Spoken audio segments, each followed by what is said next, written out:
Oi, hoje nós vamos falar sobre as propriedades coligativas das soluções. As propriedades coligativas acontecem quando a gente dissolve um soluto em um solvente, e elas não dependem do tipo de substância, mas sim da quantidade de partículas do soluto que tem no solvente. O solvente é a substância em maior quantidade, como a água, e o soluto é aquele que se dissolve no solvente, como o açúcar ou o sal. E aí, quando isso acontece, mudam algumas características do solvente puro. Então, a pressão do vapor diminui, o ponto de ebulição aumenta, o ponto de congelamento diminui e também aparece a pressão osmótica. E essas propriedades estão também no nosso dia a dia e na indústria, como, por exemplo, colocar sal na água para cozinhar, usar o sal para derreter os gelos nas estradas e também conservar alimentos em salmoura. A pressão de vapor é a pressão exercida por moléculas de um sólido ou um líquido que passam para a fase gasosa e entram em equilíbrio com ele. Ela aumenta com a temperatura porque as moléculas vão receber mais energia para evaporarem. Um líquido ferve quando sua pressão de vapor se iguala à pressão atmosférica. Por isso, em locais altos, como no Everest, a água ferve a temperaturas menores. Quanto maior a pressão de vapor, mais volátil é a substância, como por exemplo, no caso da acetona, que evapora mais rápido. Já em líquidos como óleo, eles possuem baixa pressão de vapor e evaporam mais devagar. Esse conceito aparece em diversos lugares, como na meteorologia, em sistemas de refrigeração, na indústria química, conservação de alimentos e em anestesias. Ou seja, a pressão de vapor mostra a facilidade de um líquido evaporar e está ligado diretamente à sua volatilidade. Ebulioscopia. A ebulioscopia é uma propriedade coligativa que ocorre quando adicionamos um soluto não volátil a um solvente. Isso faz com que a temperatura de ebulição aumente e o líquido demore mais tempo aquecendo até ferver. Um exemplo é quando temos água fervendo e adicionamos açúcar. A água para de ferver por alguns instantes e só retorna a ferver quando a temperatura passa de 100 graus Celsius, mostrando que o ponto de ebulição aumentou.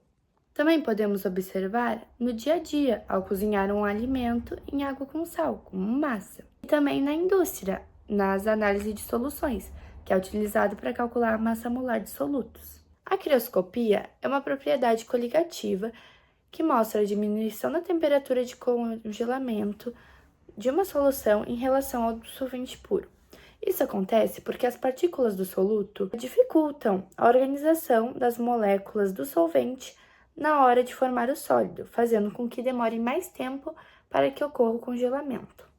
Bom, um exemplo comum é que em países frios se joga sal nas ruas, para evitar o congelamento da água e o acúmulo de gelos. Osmose. Osmose é quando a água passa por uma membrana semipermeável, onde só passa água, não deixa passar outras substâncias, e ela sempre vai ir da solução menos concentrada para mais concentrada.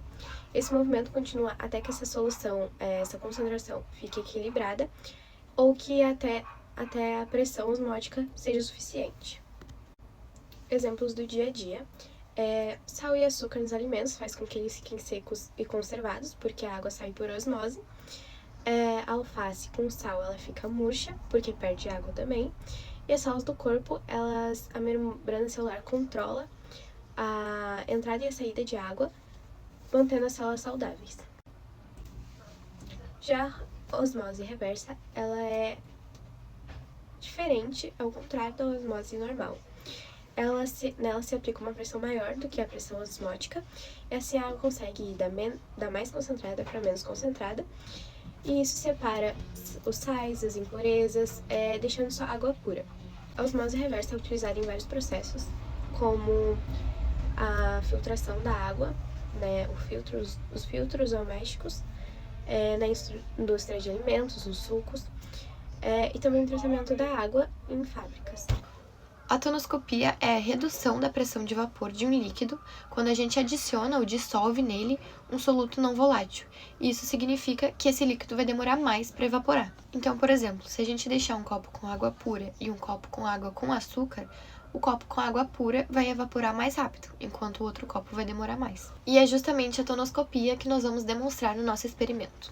Para o nosso experimento, utilizamos 2 panelas com aproximadamente 500 ml de água cada. Em uma delas, adicionamos 30 gramas de sal e mexemos bem até dissolver completamente.